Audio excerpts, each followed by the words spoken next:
This is an action fiction novel. It reads very fast, the sentences are very fast, and it's very fun, and it's very funny, and I hope you enjoy yourselves.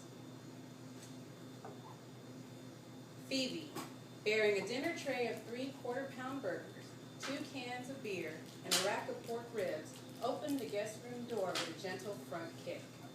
She took it over to the bedstand and sat the tray down, tore a rib from the slab, and waved it under Johnny's nose, singing, "Wakey, wakey, burger and bakey." She laughed as the cross-armed, straight-bodied, snoring corpse rested on top of the bedsheets. The sweet, spicy aroma of barbecue revived Johnny. Eyes still closed, she clamped fangs around the meat and proceeded to chew. "Feed, my lovely, feed," Phoebe encouraged, then planted an apologetic kiss on Johnny's forehead. "I guess I could have held off on the whole horse thing." Johnny fired a look of disgust before exchanging a clean bone for a burger. Phoebe took advantage of Johnny's full mouth. "Errant seed aside, clearly you're undead, which offers more weight to my hypothesis. This is of a cosmic nature. Oh, I took a couple of blood samples while you were out." Phoebe ripped away the taped cotton ball from Johnny's left arm and walked it over to the wastebasket. "That conduction or transcendence or fuck, I don't know. The earth-shattering kaboom managed to knock out a satellite over the base. Parts of it ended up in Juarez. Lots of injuries, some dead, property damage. Army shitting bricks right now." Johnny shimmied up to a sitting position, gripped the beer, chugged it, then let out a monster burp as she took hold of the tray and brought it to her lap. Phoebe climbed in the bed and crossed her legs. Base is on mandatory curfew. No unwarranted in or out bliss after 2200. Johnny focused on her food. "How long have I been out?" "Since the kaboom."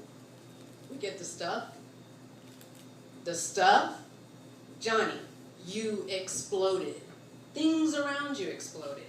Juarez exploded. A fucking satellite fell from the sky. No, we did not get the stuff. I slapped your dead weight over my shoulders and got the hell out of there." "Fuck!" A chunk of bread flew across the room. "How long have I been out? What time is it?"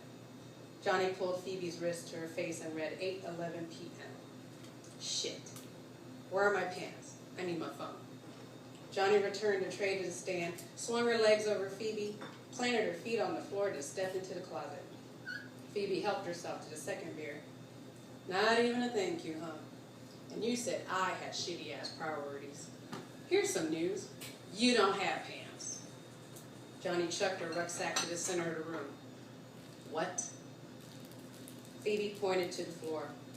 "All that survived were your shitty-ass boots, of all fucking irony. Your clothes shredded. The phone you had in your pocket melted like a crayon. But here you are." Phoebe stood and embraced her annoyed friend. "No one should have survived that shit. You need to look at this as the universe telling you, fuck the dope. You have your life, that's all that matters." Johnny rolled her eyes. "Oh, you silly bitch. Fees, let me offer some insight." Johnny slipped her feet into her scorched boots. "I missed a confirmation call. That usually takes place 2 hours after an exchange. I missed a morning meet with my point man. He knows after 3 hours of no-show, he has to assume the worst. That you're dead? That I made off with the product." The left boot lace snapped under her tug. "So that's an automatic call to my employer. He's a reasonable enough guy, I'll grant him that." Johnny fished in the rucksack for spare boot laces, then sunk to the ground to change them out. "So he's going to give me until sundown to report it. He's old school like that. Don't send the hunting party until the sun goes down." "What time did the sun set today?" 6:30-ish. "Great. Hunting party's on the move." Johnny stood with fresh laces and one strap of the bag looped over her shoulder. Phoebe grabbed the other. "Hang on. You're overreacting." "Phoebes, I gotta make moves. You don't want me bringing shit to your home? Well, I'm about an hour and a half overdue on that." Phoebe yanked the rucksack towards her. "You're not going out dressed like that. And think for a minute. Who would know you're here? No one can see through the tint in my truck. And your SUV down the street? Oh, I get it now. Yeah, the sled has a locator on it. I'ma go. Johnny wrenched the strap away from Phoebe, slapped the rucksack against her back, and bounded down the stairs. Wait! Phoebe called after her. She skipped steps and body-checked Johnny against the wall opposite the landing. The slap of their bodies at the foot of the stairs caused the house party to come to a standstill. Johnny remembered the mention of a gathering. Phoebe smiled a gracious hostess smile. Don't mind us, been drinking. A collective oath from the crowd returned the partygoers to their business. Johnny's eyes were wild. Get off of me, bitch. Listen to me. Give me the key to your truck. I'm going to hand it off to one of my friends here, see? I'm going to tell him to drive it, I don't know, somewhere, and leave it in a parking lot. We'll follow him, we'll see if someone's already picked up on it. If so, you know. Phoebe pointed an index finger and pumped her thumb as if shooting a revolver. Call off the hunting party. Johnny softened to a contemplative state. That's not a bad idea. Buy time to cover my ass and get answers. I ain't gonna die over this bullshit. Still, what's she getting out of it? She narrowed her eyes at Phoebe. This is about the boy, ain't it? I care about you asshole. Phoebe's angry voice carrying over Brooks and Dunn's neon moon prompted Ewan to find her. His drunken, hooded eyes widened with intrigue as he witnessed his wife holding his houseguest's arm against the wall, grinding chest to chest. He smiled at his great fortune. Finally. All right, ladies, let's move this to my playroom. They shot him a shared look of heated annoyance. Ewan wrapped his arms around their shoulders. What do you say, Johnny girl? Both their looks could have burned a hole through him. No?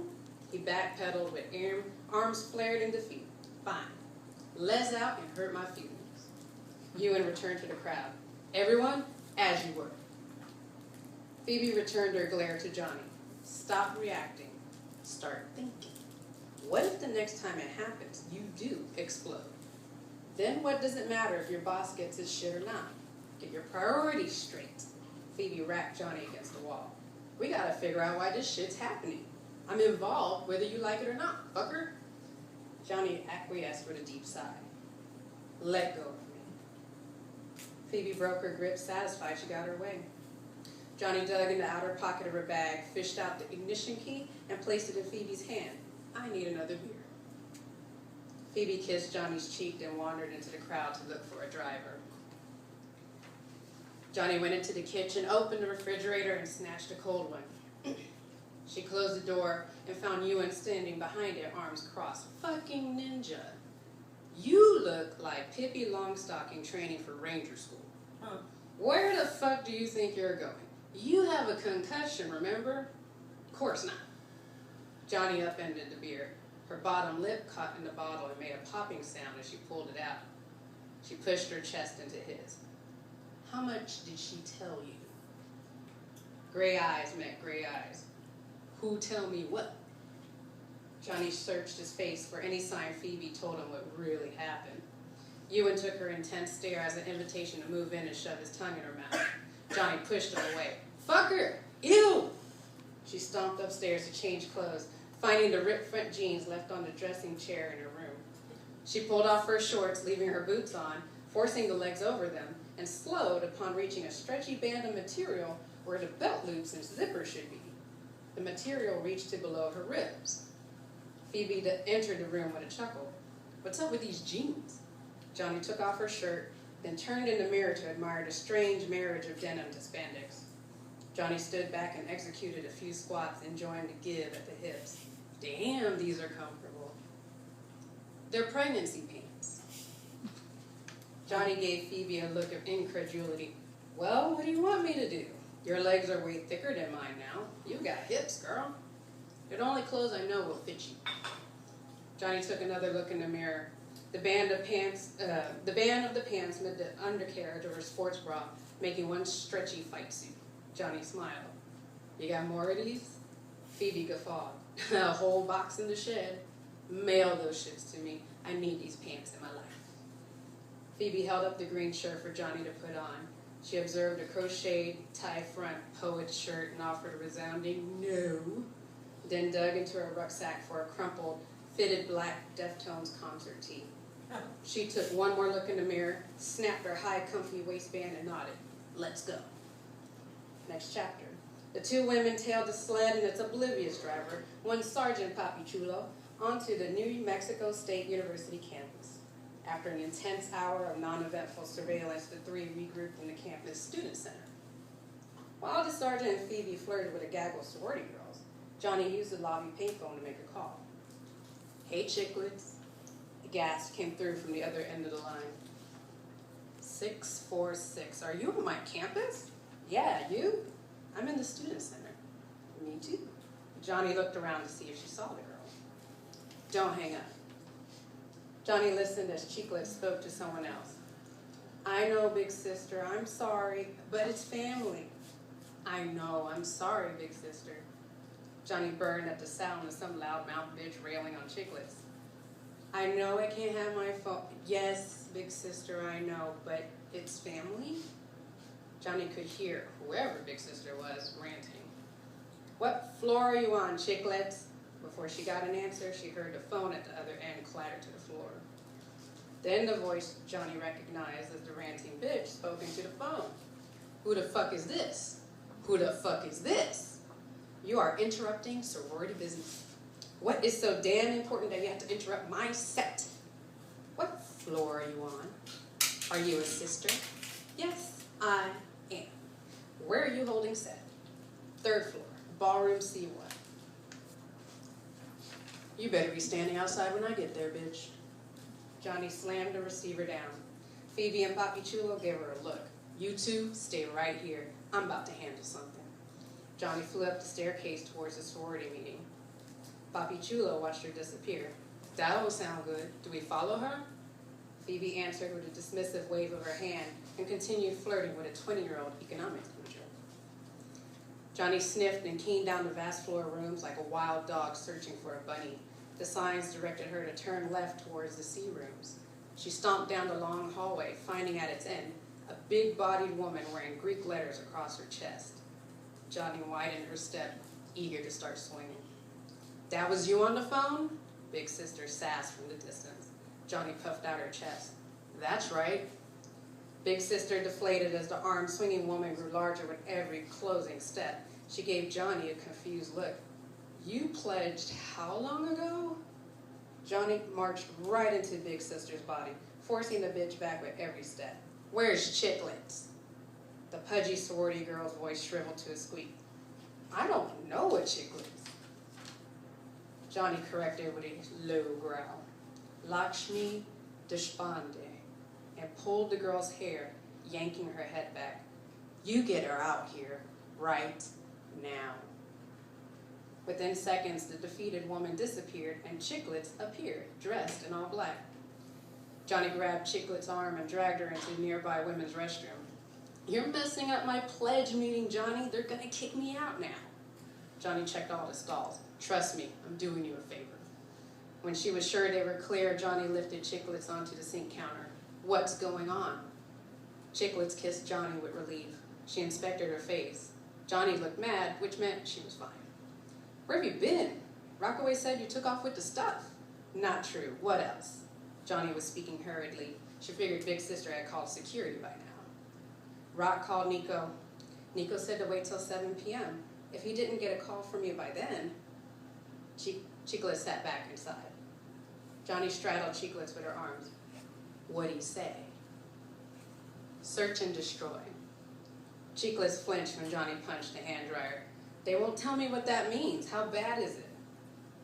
Johnny flared her nostrils as she paced. Search and destroy. No excuses. Head on a platter. Fuck.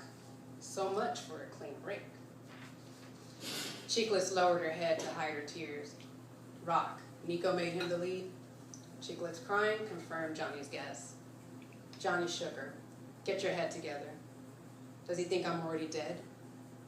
Johnny shook her once more. Chiclets caught her breath. No.